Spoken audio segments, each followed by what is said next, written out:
all right. What's good in the good, everybody?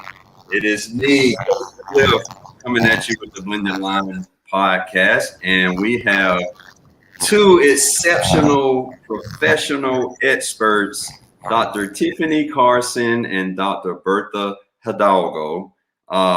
First of all, thank you all so much for taking time out of your busy schedules to attend this podcast. The reason that I wanted to do this, and I'll just go into it real quick. I know we were talking about this before we went live, but Blended Lines is pretty much at this point a community. It started out as a safe place. I got inspiration after the murder of George Floyd. Everybody was upset and arguing and yelling at each other across all cultures and races. Including myself. I got upset, and I'm usually a jovial person. Tiffany, I tell you that. We went to school together. But I was upset, and that's okay. You know, I had a right to be upset. And so I just wanted to give a safe place because I felt in my spirit that conversations are the solution to this, understanding and finding out what people are going through. And I think a lot of us are a little too judgmental and we don't listen, right? So the only rule is to be respectful. Tiffany will tell you there is no play. I do not play when it comes to the disrespect, and I will kick family out if I have to. Like, is that real for me? All right. So with all that being said, this is not about me. This is about you all taking time out to bless us. If you would just introduce yourself quickly. Tiffany, we can start with you. Sure. I'm Dr. Tiffany Carson. Thank you so much for the invite to be a part of this conversation. Hold on. We got some echoing going on your end. Is there? It's a lot of feedback. Are you hearing it, Dr. Hidalgo? Let me make one adjustment, and Bertha, you go ahead. Okay. Go ahead, Dr. Hidalgo. So I thank you first of all, for having me here and for the opportunity to just talk about this. I think we all have a lot of questions, right? And many of those questions are sourced in wanting to keep ourselves and our loved ones healthy. And so I am very grateful for the opportunity to be able to share some information today. But I'm a professor. I'm an epidemiologist at the University of Alabama at Birmingham. I am a Southern California native, and I first met my good friend Tiffany Carson, Dr. Tiffany Carson, in our doctorate program. And she will tell you that I forced her to be my friend. So, so I'll end with that for now. Yeah, she has that superpower. She did me the same way. Too funny. Is that better in terms of the echo? Is it yeah, we good. Okay. We good. Perfect. So sorry about that tech issue before. But again, I'm Dr. Tiffany Carson. I am an associate member at Moffitt Cancer Center in Tampa, Florida, for the past 6 months or so. Prior to that, I was on the faculty in the Department of Medicine at the University of Alabama at Birmingham as well. I'm formally trained as an epidemiologist and have some additional training in health behavior and behavioral science. My work generally is more in the space of chronic diseases. So, and by no means do I profess to be an expert on COVID-19, but as an epidemiologist, certainly have the skill set to understand and interpret data and help people to understand, what we know in terms of the science. And so I just want to be here to be a part of the conversation. It's important to me to have real conversations with people, reach out to my network, my communities, to be whatever resource that I can. And if I don't know, then I'll try to find out or connect you with the resource that you need. So glad to be here. And I appreciate you using your platform to get this message out. Yeah, and I mean, to be honest, that's what really brought this on, is because I was just scrolling on social media and I saw, Tiffany had posted something from the heart, and just saying, hey guys, I'm not here to argue, spend energy. I'm not trying to tell you what to do with your body, but I am here to help. and answer any questions that you have. And so I do the same thing in Blended Lines. Now, the thing about Blended Lines is we can literally talk about pretty much anything, religion, race, you name it. And we have talked about vaccinations, and yes, it gets very emotional. I'll say that. And I felt like I had to do this because I'm gonna be honest. At one point, I was like, I'm done with it. All right. I just feel like at this point, if people aren't vaccinated, they're probably not gonna want to get vaccinated at this point. But then I don't know, something in my spirit just started stirring up, and I just wanted to treat it just like how you do bridging the racial gap. You know, having conversations, open dialogue, giving people the opportunity to ask questions, right? And get that education. Because I'm like Tiffany, man, I don't want to give up on my people, right? And when I say my people, I mean all people, even though I'm Black, all people. And so I wanted to give this platform and this space for people in the group to reach out and ask questions. The first question is, and this is just coming from me directly, like, what have you heard as far as the fears and the concerns when it comes to the vaccination? Like, I know we have the conspiracy stuff out there, like computer chip, and you know they don't want foreign bodies in their inside of them, I guess. But what else are you hearing out there that people are afraid of?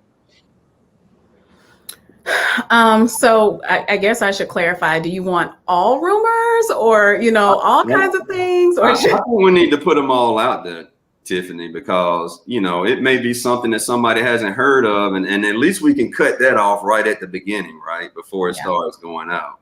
Yeah. So like you said, there obviously are the sort of wild conspiracies that you mentioned before. Mm-hmm. There are also concerns about people saying it was rushed and it was made too quickly, and that perception is certainly understandable and legitimate in people's thought processes. So that's a common concern. It was just made too quickly, and people feel that maybe corners were cut or something to that effect. I've heard concerns about we don't know the long-term effects of the vaccine. I personally understand that. I feel like that's a very legitimate question, because we only have as much data as we have, and the vaccine has only been around the amount of time that it has.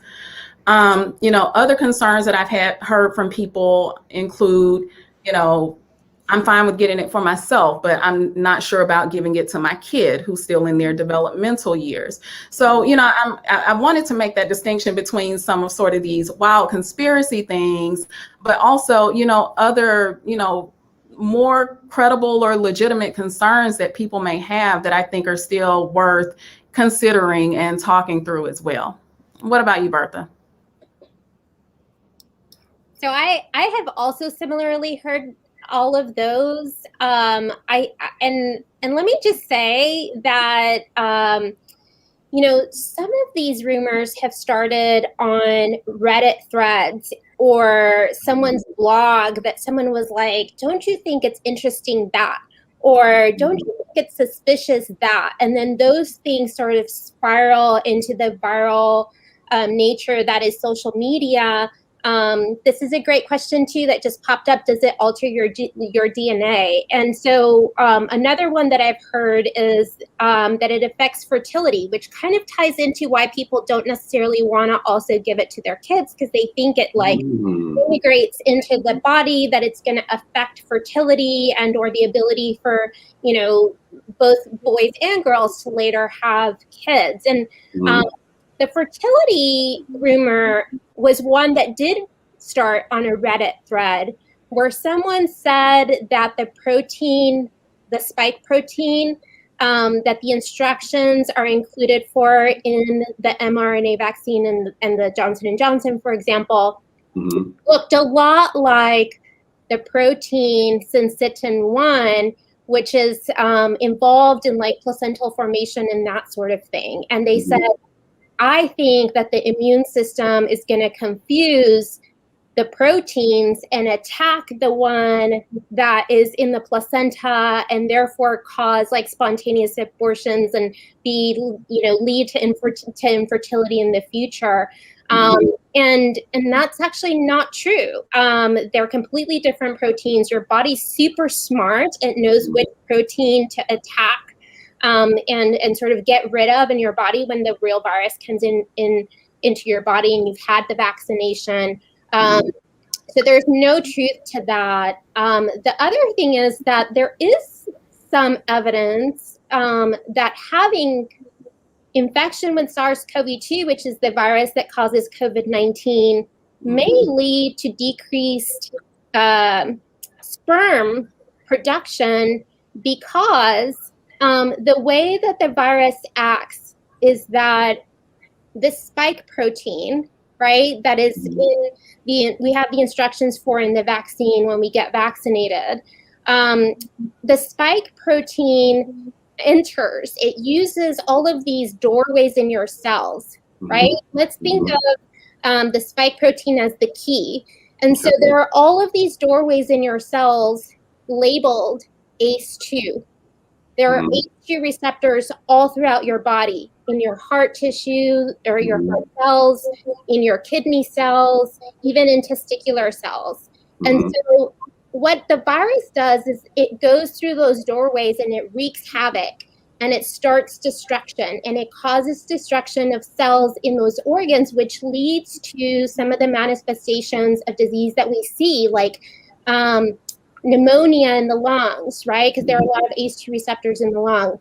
The myocarditis that we hear about, kidney failure in some cases. And so there is some evidence that there could be damage to cells that produce sperm, which could lead to decreased sperm counts, right? So that's kind of like a distortion of the truth. Like, it's not the vaccine that's causing these issues. It's actually the SARS-CoV-2 infection. And in epidemiology, we learn about something that's called a temporal association. So once people started getting vaccinated, some people may have had infection they didn't know about, because remember, with the original variant, we had a lot of asymptomatic infection. And so just like my mom will say, if you walk out with wet hair, you're gonna get a cold. And we know that we get colds from viruses, actually from the coronavirus family, and that the simple action of walking out, but you associate the two because they both happened at the same time. Right. Good analogy. I love that. Yeah. So, this idea that also that does it alter your DNA, that is another a rumor that has circulated. And I think it's because mRNA sounds like DNA. And there's no way that the mRNA could integrate into your DNA. Like, that's not how it works. The mRNA sort of works like a Snapchat message. You like read the message, so your body would read the instructions for making the protein, and then it disappears. Or like, you're talking my language. Like, God, no longer exists. And part of the reason actually that your arm may get a little bit swollen after the vaccination is because it's injected into your heart muscle. And I don't know if anybody out there has done exercise like so much that they've gotten rhabdo, right? Like rhabdomyolysis, where you get super swollen because your body just has all of this like liquid it's unable to filter out because your muscle cells are so damaged. That's kind of how this works too, is like the vaccine goes into your heart muscle, your arm muscle. It has to work to produce more of that spike protein, because all it got was the instructions. And so it's really working hard. So it needs to sort of flesh out all of the mRNA and like all of the pieces it's not going to need once it's done making the protein, and your immune system sort of gets rid of it. So when you hear about getting the vaccine and they say drink a lot of water, you're sort of taking out your system of all of the parts that it doesn't need anymore. There's no integration of the mRNA with the DNA. Right. There's no overlap. So that's completely impossible for that to happen. And see, that's why I asked, because I had not even heard about the infertility thing. So that's why I wanted to just touch on all of them. I mean, we still got questions coming in. Right here. I'll do one more thing if that's okay. Absolutely. Go ahead. So the vaccine for the kids is actually the exact same one that the adults are getting. And so a lot of people are like, oh, but it's experimental.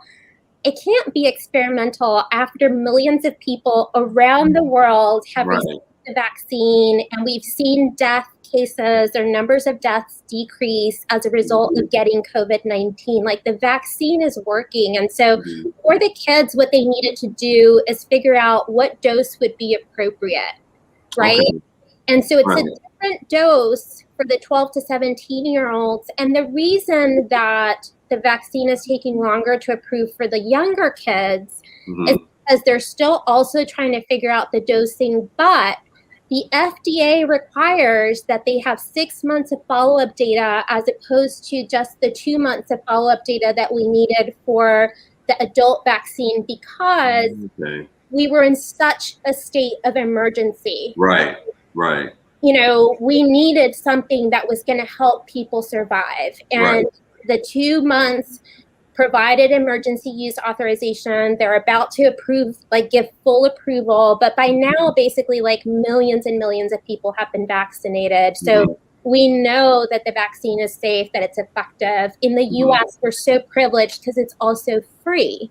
Right. We're not having to fight over access for it like other countries are. So I think that's really something to consider, is like the privilege that we have to be able to have access to something that's life-saving. That is a absolute great point. And I was just telling somebody today about, like, man, our whole insurance, it's just a mess. I feel like, in my opinion, right? And yeah, the fact that I can literally go down the street to a Walgreens and get this vaccine, whereas in third world countries, you don't have that option, right?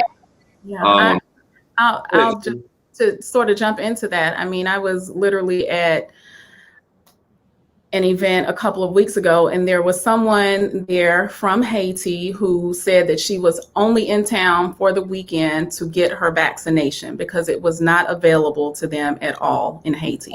So she came to get the vaccine. And that is so important. Man, thank y'all for bringing that up, because I think, as a country, we take a lot of things for granted from the moment we wake up in the morning, right? And I hope everybody paid attention to that who's watching this. Like, people don't have access to the vaccine in other countries. We have it literally down the street, and you have people turning it down. And look, it's a choice, y'all. I'm going to be vocal on this interview, just like everybody else is vocal about not taking the shot. And that's the thing. We're respectful in Blended Lines, so we can agree to disagree. And I want to make sure I try to address as many questions as we possibly can. And Tiffany, or either one of you all can grab this one as far as the menstrual changes. What do you all have for that? Yes. So the menstrual changes have been observed largely with infection with SARS-CoV-2, which again is the virus that causes COVID-19. However, they're in a very select few individuals or women who have gotten vaccination. There have been notices of a change in menstrual cycles. Why? Because what the vaccine does is it elicits an immune response, right? It has to call on all of the systems of immunity, or that the immune system is related to in the body, one of which is hormonally balanced menstrual cycles.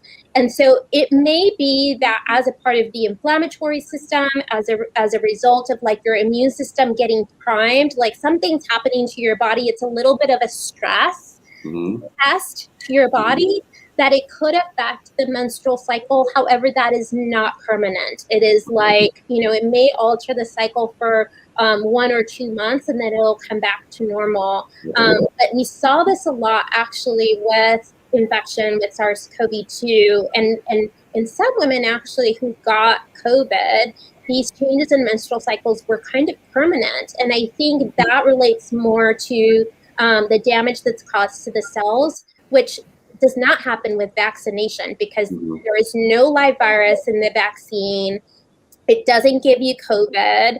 And all of it that it does is tell your body, hey, read the instructions, learn to recognize this dude or whatever that's going to come in your body and try to attack it. Right. This is what it looks like. Right. And then when the virus comes in your body, it's going to know to attack, but it doesn't attack until the real virus comes in your body. So in the meantime, it's just sort of priming your body to be able to learn to respond. So it could be that some cycles do change, and maybe in some cases dramatically after getting the vaccine. That should not be permanent. And remember, we talked about these temporal associations, right? So we're still moving along in life. Like there may be things that are happening to our body that we may associate with the vaccine that have nothing to do with the vaccine. So it's always good to get follow-up with your physician and say, hey, I noticed this. Can you tell me more? Can we look more into this? Because it is a dramatic difference from what I normally experience, and I really want to know more why. Right. And that's a good point because, you know, as you stated, we're still living life, right? So we're just at a point now where I don't know about y'all, but if I'm out somewhere and somebody cough now, I'm like, hey, hey, what, you all right over there, man? You know, where your mask at? Yes. So we're in that society now. We're still gonna get colds and flu. I had a little bug Monday, and you know, I was like, oh my God, you know, it could be COVID. I'm vaccinated, by the way. Yeah. And I was like, I could have COVID right now, but at least I got the vaccine, you know. And so, I mean, we have to keep that in mind. Like, we still got the usual stuff going on, and then we got this new variant now, the Delta coming. We still have questions coming in, guys, and we'll get to this one here next. Okay. But I do want to talk briefly about the new Delta virus, and I'll share something, and I know my member will not mind. I won't mention her name, but I had a Blended Lines member get Delta last week. She found out she was positive. She was totally against the vaccine before getting it. I've been talking to her all week and just checking in, making sure she doesn't need anything. And she told me if she had to do it all over again, she'd be one of the first people in line getting the vaccine. And she went into the group and posted her story and was like, look, if anybody is on the fence about this vaccine, please, please, please get it. I don't want anybody to feel like this. I mean, right now she still has it. And right now she's doing better. I got an update this morning. But let's talk about this new Delta variant. And from my understanding, I'm an IT guru. I don't know anything about the medical field. I'm gonna leave that to you all. Is it my understanding that with viruses, until you get herd immunity within a pandemic, the virus will continue to what's the word I'm looking for? Mutate. Thank you. Mutate and get worse. Is that true? Essentially, yes. The virus's goal is to live. And so as long as the virus can spread and find another host, then that's what it's going to do. And that's why the herd immunity is so important. And the virus is very smart. So, you know, now we have the vaccine for the original version of COVID, and we sort of started to try to figure out ways to bring those numbers down. But the virus wants to live. So now it's like, well, how can I mutate to continue to go from one host to another? And so now we have the Delta variant and Delta Plus, and now even the Lambda variant and other variants, to be quite honest. And, you know, the Delta variant, I will say from a personal standpoint, is really what inspired me to be a little bit more vocal than I've been, you know, over the past 6 months or a year, because, you know, number one, I feel like we didn't have to get to this point.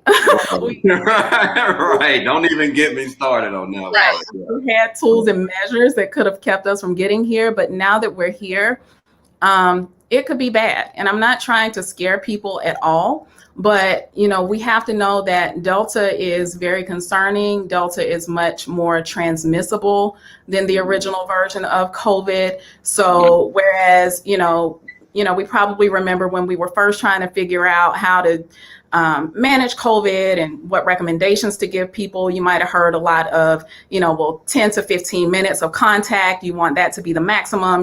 We think it might take that long for someone to transmit enough viral load to pass to someone else.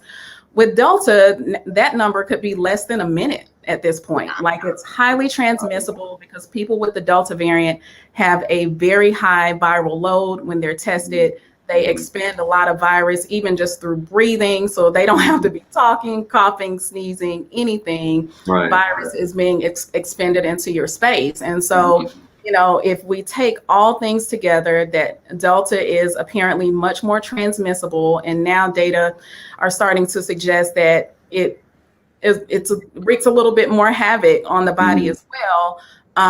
You take that in the context of also other mitigation measures that were in place through our behaviors have been relaxed. Well, that's a recipe for disaster, because now people are not social distancing, masks are not required in places. And so we are relaxing and the virus is cranking up, basically. Yeah. I mean, okay, so I'm glad you said that, because when I was watching the NBA finals. Yes. I know.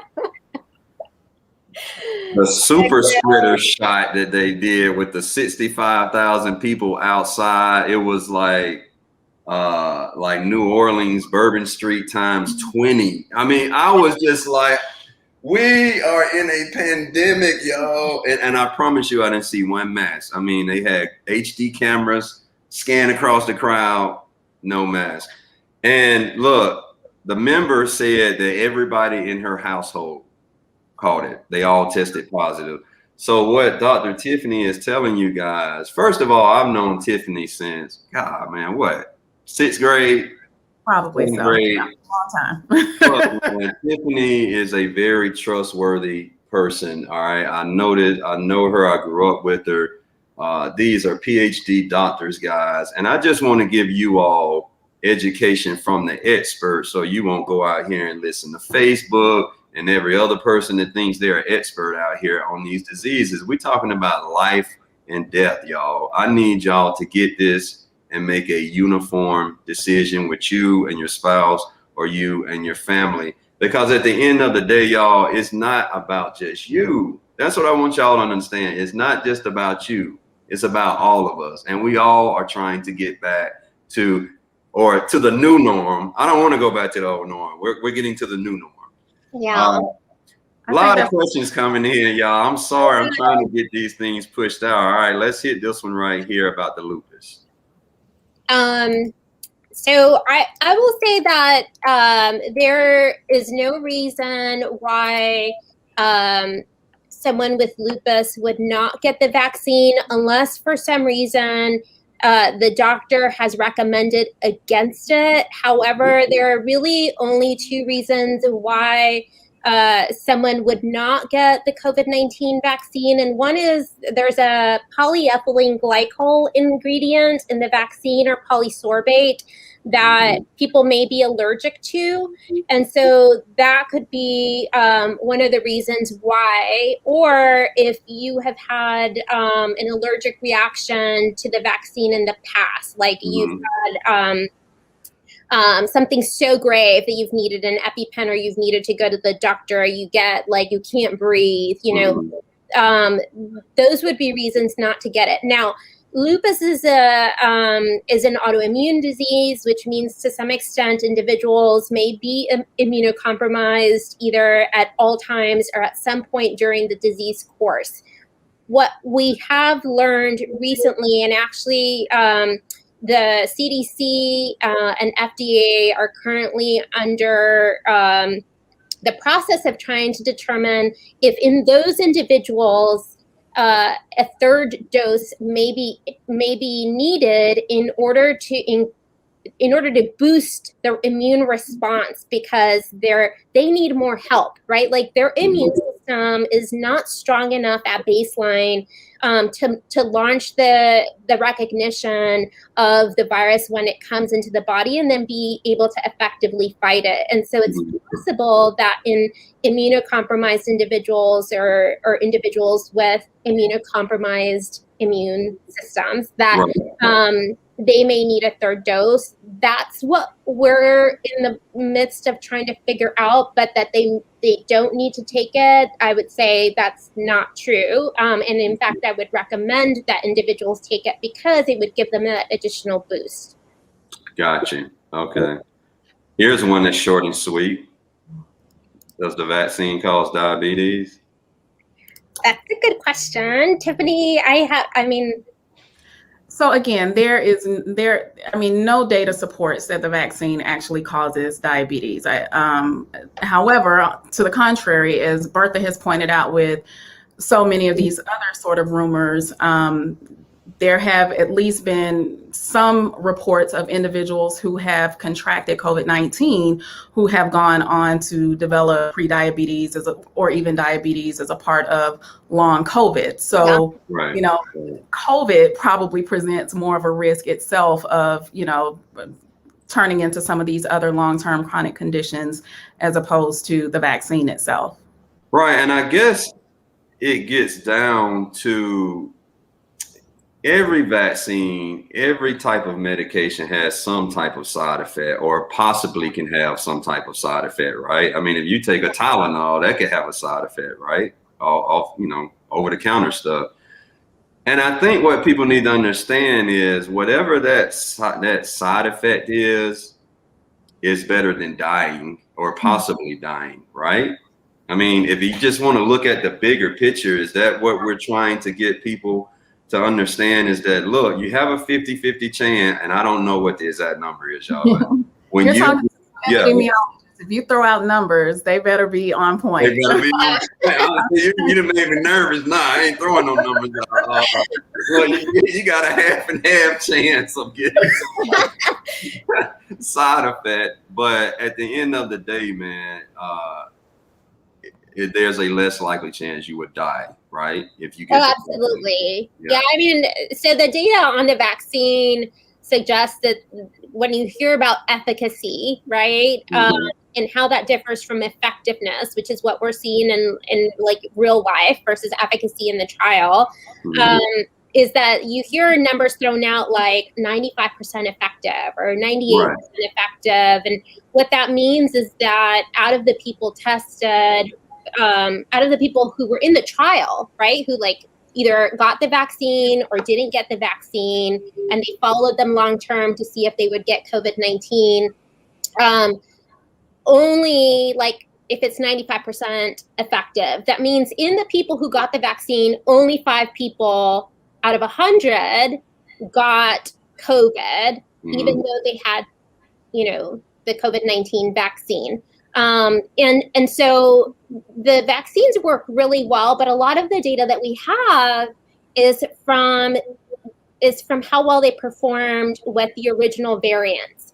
And we have some data now on how they're performing with Delta, but I think what we're seeing more so is that while you were somewhat likely to be asymptomatic or mildly symptomatic with the original strains or with the original variant, like Tiffany said, Delta is like a whole other ball of wax. Like there's so much virus in each droplet that comes out of your mouth or your nose that your body could be easily overwhelmed. And that's part of the reason why we are starting to see also more kids who are testing positive with COVID-19 after exposure to Delta, maybe even Lambda, because the virus has just become like that much more numerous in the bodies that even the immune systems of the kids that are like ready to go anytime they're faced with anything are like, I don't know if I can deal with this. Like I gotta have fever. Like I've gotta like heat this body up to kill the virus. And so they're starting to show more symptoms than they did with the original variant. So those are things to consider in the context of all of that. So is it Lambda? Is that it? Lambda? There's Delta and Lambda. Is Lambda worse than Delta? I don't know that we know. I think that it was recently identified in Texas, if I'm not mistaken. You know, by the time that a variant is discovered in the U.S., it's probably pretty spread out, like not massively, but there's probably more spread than we know of. And so also, like Tiffany said, like this virus is just looking for bodies to infect, and we keep giving it an opportunity to infect our bodies and become bigger and better. Like, I don't even know what those like villains in the superhero movies are that like just keep getting bigger and bigger. You know, like, certain things. Like that's kind of how the SARS-CoV-2 virus is. Yeah, it's like Thanos. I don't know if you know who Thanos is. Yes, it is like Thanos. Yeah, it's like Thanos. Exactly. And all of the little gems are like the variants. Great. Oh, sorry, man. The geek came out in me. There you go. Can I say one more thing about Delta? And I might ask Bertha to speak on this too, if you've heard. I saw something recently, but haven't read it in depth yet, that there's now starting to be evidence that Delta may be more easily spread outside as well. And I think that's something if true, we need to be aware of, because I think that was some of our comfort zone with the original variant, is that we eventually learned that outside there may be enough ventilation and just, you know, air that it was not easily transmitted, if at all, but the circumstances may be different for Delta. And I think if that is the case, people need to know that as well as a part of your whole mitigation plan. So Bertha, have you heard any data or anything about that recently?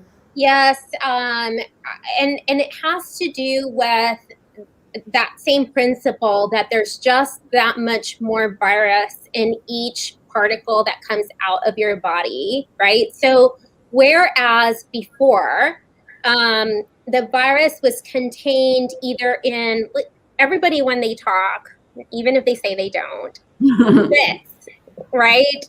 Some like a little bit of saliva. Obviously, when we sneeze, we also emit mucus and bodily fluid. So in each one of those things that comes out of your body, there was some virus. Before, there was not as much virus in each of those. And when you were outside, between the wind, the humidity, the sun, it would either like quickly evaporate or it would like quickly fall to the ground. And it, even if you were close, it didn't really land on you, because if you were outside, all of those outdoor elements would help to get rid of it.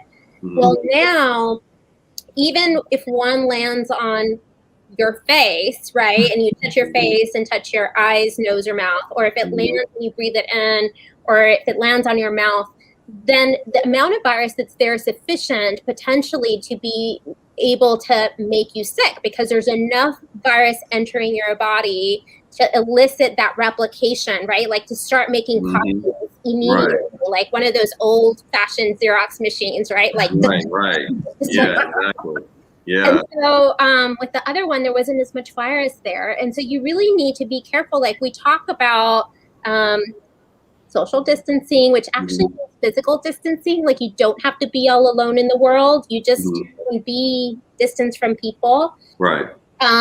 But we also really worry about it sort of hanging in the air, because it's also airborne. And so if you're indoors, a lot of these transmissions have happened at like birthday parties, right? And celebrations where you're all gathering indoors in the air conditioning, whatever. And the virus just sort of sits there. And so you're breathing it in as people are talking to you and laughing and singing and all of the above. So I can't help but think that right now, in the times that we're in, it has got to be an introvert's like happy place. That's right? me. And for the extrovert like myself, I'm literally cringing right now, because it just makes me, and I'm just being honest, it makes me not want anybody close to me. If you sneeze on me, we gonna have real big problems. Right? I mean, really, it just made me want to be like, yo, man, you're too close. Get away from me, you know? Should we now, after I got vaccinated, I stopped wearing my mask. Should we be going back, even if we're vaccinated, should we be going back to wearing our mask from a doctor standpoint, medical standpoint? I will tell you that I started doing this as soon as I started hearing about Delta. We had a meeting today at our university where that was the recommendation, is that even if you're vaccinated, you may want to consider wearing the mask indoors when you're in the building. Because the vaccines work really well. We know that. They will protect against severe illness, hospitalization, and death. Among people that are currently being hospitalized who have been vaccinated, some people just need supplemental oxygen. So they're not being intubated, like it's not super, super severe, but they need some hospitalization.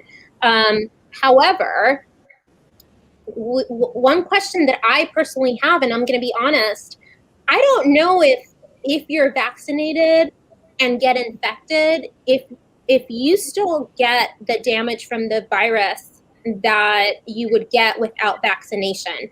My assumption is yes, right? Like my hypothesis is that yes, it's still going to cause some damage because people who are vaccinated and have reported getting infected, some are also reporting loss of smell and taste. Right. The reason that happens is because there's damage to those cells. You lose the ability to smell and taste because you have damage to the cells and the systems that allow you to smell and taste on a normal basis.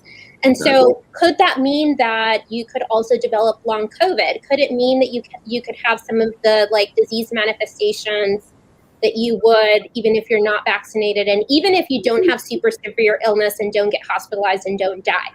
So I don't want to take my chances, right? Even if I'm vaccinated, I'm going to wear my mask. If I'm going to be indoors with a lot of people, I may even wear a mask.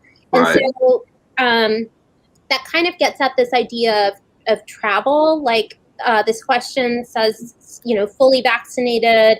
Some coworkers are on the fence. If she caught it, yes, it could be a mild case, but the kids are not vaccinated, right? So what does a mild case mean? I don't know that we have answers to that. Like, you may have less virus in your body. If you're symptomatic, that probably means you had a lot of virus in your body, but your body was able to fight it off, right? So it is likely you may not be able to transmit to the kids. But if you're around unvaccinated people, like, for example, if you're traveling, that could be a risk to the kids because they're naive. They don't have any protection. Yeah, and little kids are nasty, man. Let's keep it real. I'm sorry.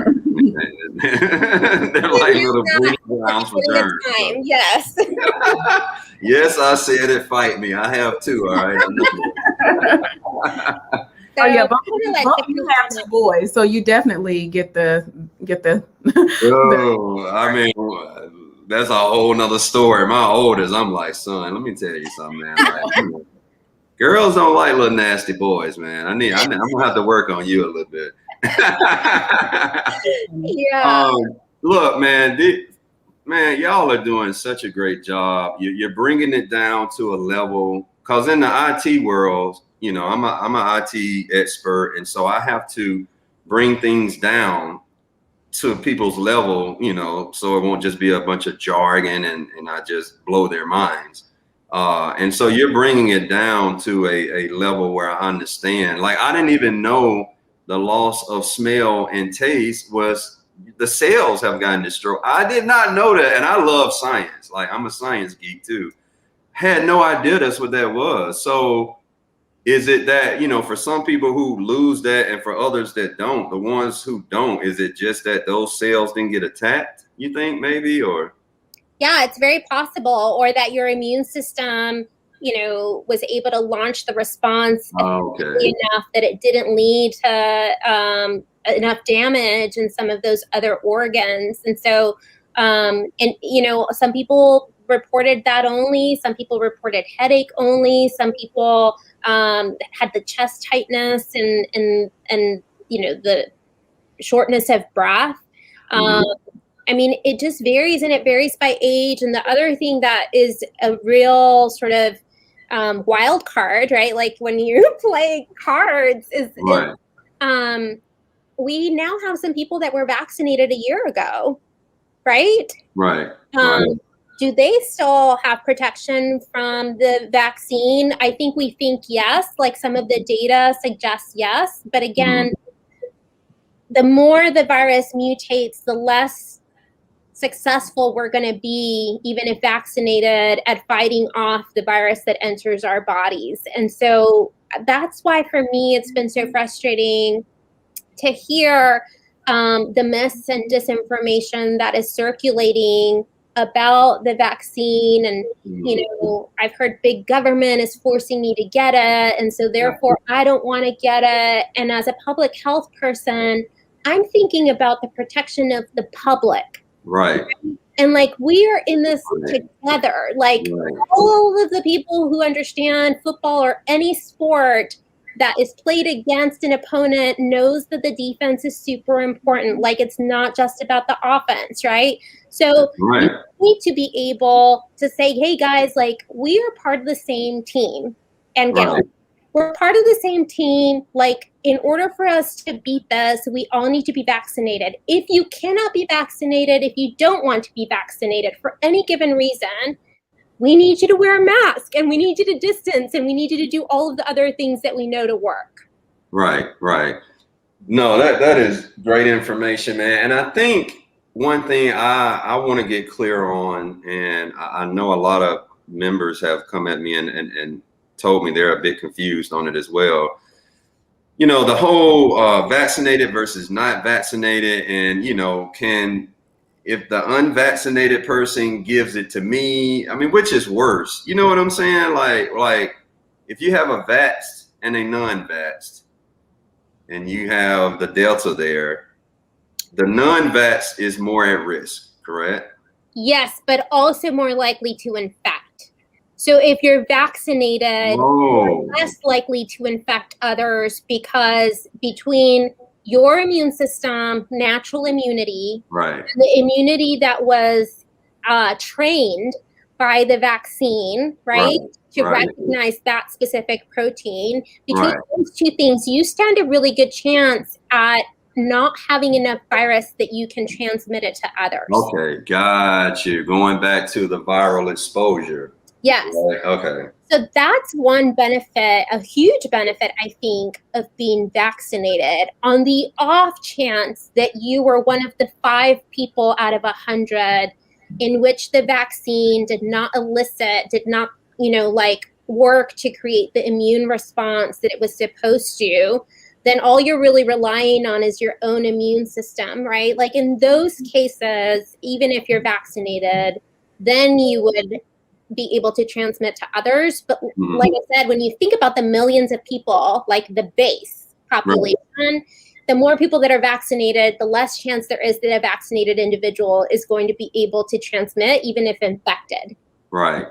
And so now, go ahead, Tiffany. I was going to say, I appreciate the distinction and you all bringing this part up, because, you know, in addition to the benefit that a vaccinated person has in terms of, you know, their own health and, you know, limiting risk for severe illness or hospitalization or death, the vaccination is the key part of breaking the transmission chain. And that's the only way we're going to get out of this. And I was having a conversation with someone right before this, and, you know, I just said, like, it is going to take all of this to get out of it together. It's going to take all of us. And, you know, this individual sort of, you know, personal liberty, I get it. I promise I get it. But I think, you know, as humans, we all have someone we care for, some compassion within us, where we understand that we have to work together to protect not only ourselves, but others around us. And then that will bubble out and eventually help get us all back to some normalcy.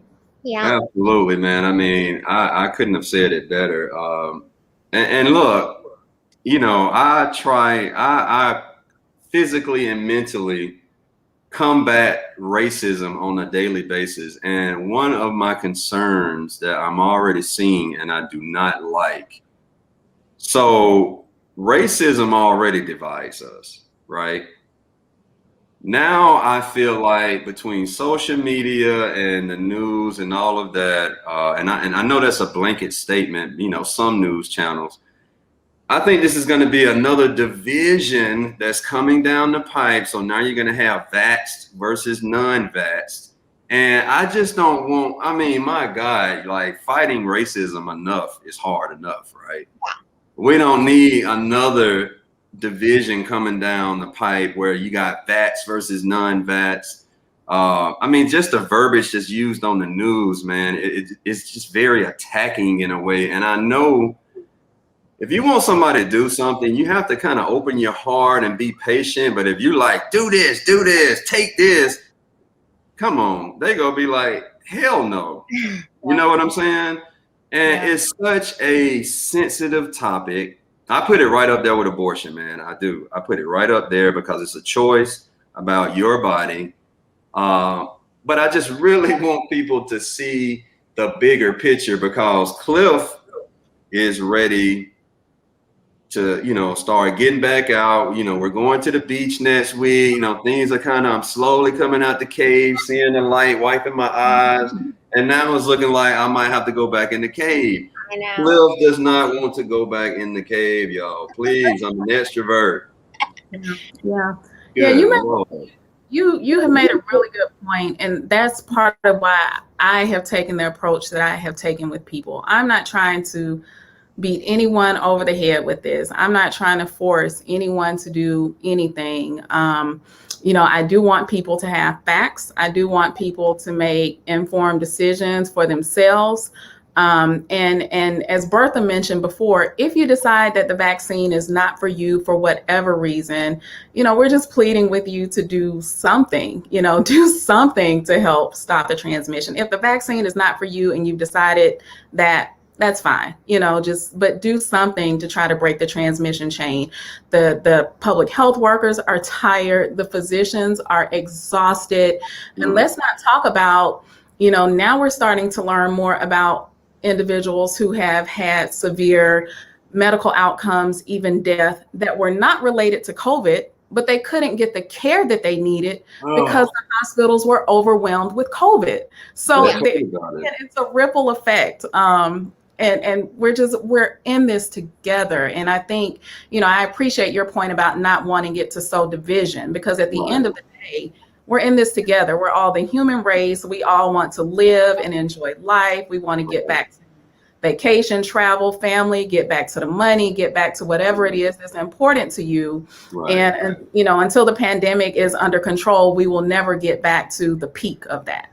Yeah. See, and man, thank you, Tiffany. See, and look, you guys have really gone deep with this. And this is why the conversations are so important. Like, you get to do it. I call it a deep dive. I'm such a geek.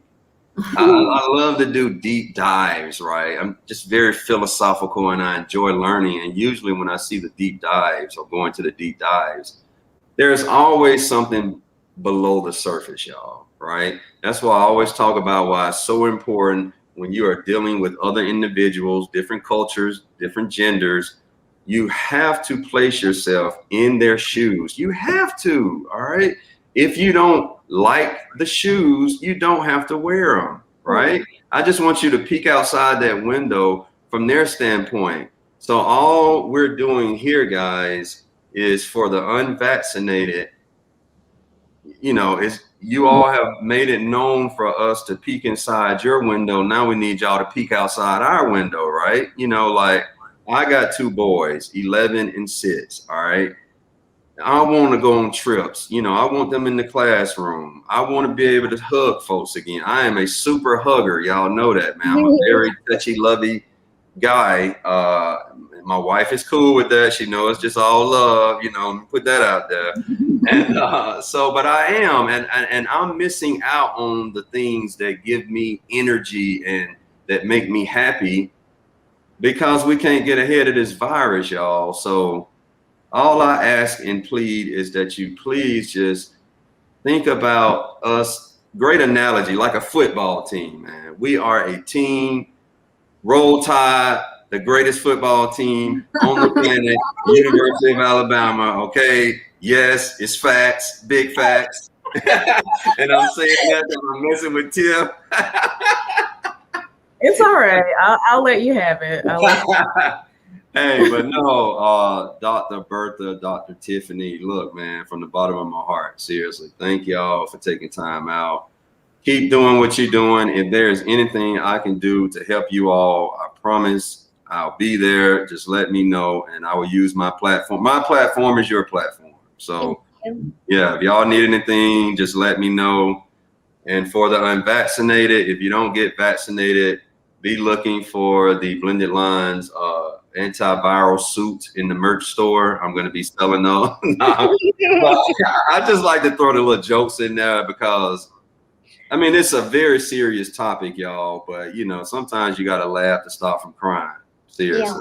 Yeah. And it's a very, very sad thing that we're going through right now. And really what broke my heart is the article I read about a Alabama doctor. And she says, you know, when they're dying, man, they're literally like begging her for the vaccine. And she just has to say, it's too late. Like, you got it now. We have to let it run its course, you know? So I don't want any of y'all vaccinated or not vaccinated in that situation, guys. I love you too much and I care too much about you guys. So just think about it. If you're a spiritual person, pray about it, man, whatever your higher power is. But, you know, as they said, just do something to help us stay ahead of this thing. All right, we're going to wrap it up. Do you all want to add anything before we get out of here, doctors?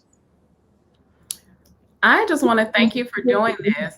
The more that we can have these conversations, I think it's helpful. Again, you know, I think the take-home message is that we're in this together. People have to evaluate what makes most sense for them. There's risk associated with everything. And I think, Cliff, you sort of alluded to that before. So you just have to get your facts. And so you can weigh out which risk, you know, is more or less concerning to you. And at the end of the day, we just want to work together for everyone to be healthy and happy and back to life. So thank you for inviting us and giving us this chance.